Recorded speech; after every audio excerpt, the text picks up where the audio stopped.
School सफाई कर्मचारियों द्वारा आज सामूहिक इस्तीफे की मांग की गई। स्कूल सफाई कर्मचारी संघ के पदाधिकारियों ने कहा कि वह 117 दिनों से बूढ़ा तालाब धरना स्थल पर धरना दे रहे हैं, लेकिन प्रशासन की ओर से कोई भी उनसे मुलाकात करने नहीं आया है। उन्होंने कहा कि वह मुख्यमंत्री से मुलाकात कर अपनी मांगों के पूर्ण होने की तिथि लेकर अपने अपने घर चले जाएंगे। यदि उनकी मांगे पूरी नहीं की गई तो धरना आगे भी जारी रहेगा।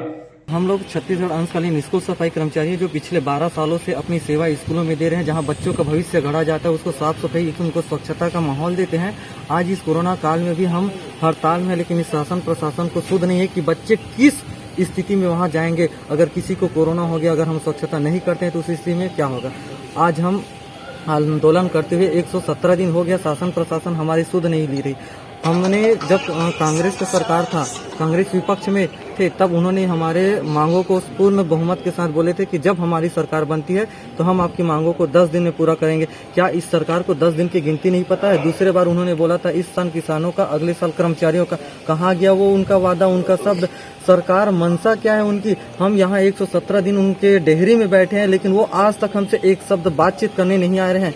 मैं चाहता हूँ अगर उनकी मंशा है मांग पूरा कराने का, तो हम लोगों को इस तरह के से सजा क्यों दे रहे हैं? ये हम तो यही समझेंगे कि कांग्रेस सरकार हम लोग को कोई किसी पाप की सजा दे रहा है। क्या ये उस पाप की सजा है जो हम स्कूलों में बच्चों को स्वच्छता देते हैं?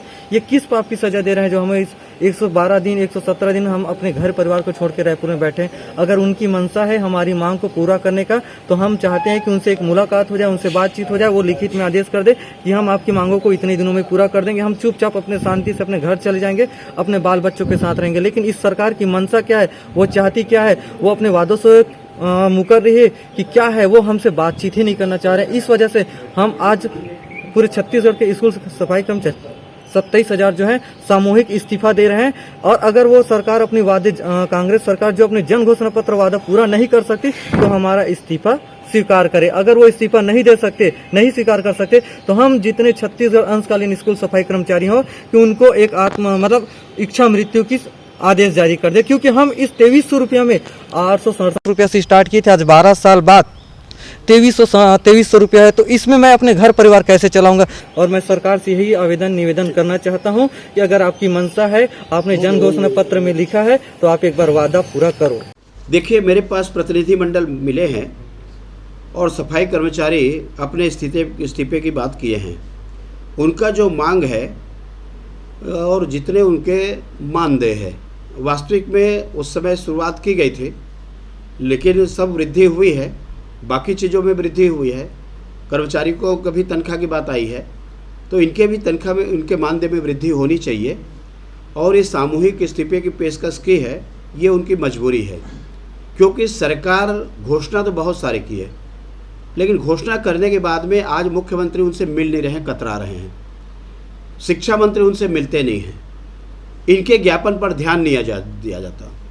ये इनके साथ में करो या मरो की स्थिति बन गई। आखिर हम क्या करें, किसके पास जाएं? उन्होंने ये त्यागपत्र का पेशकश किया है।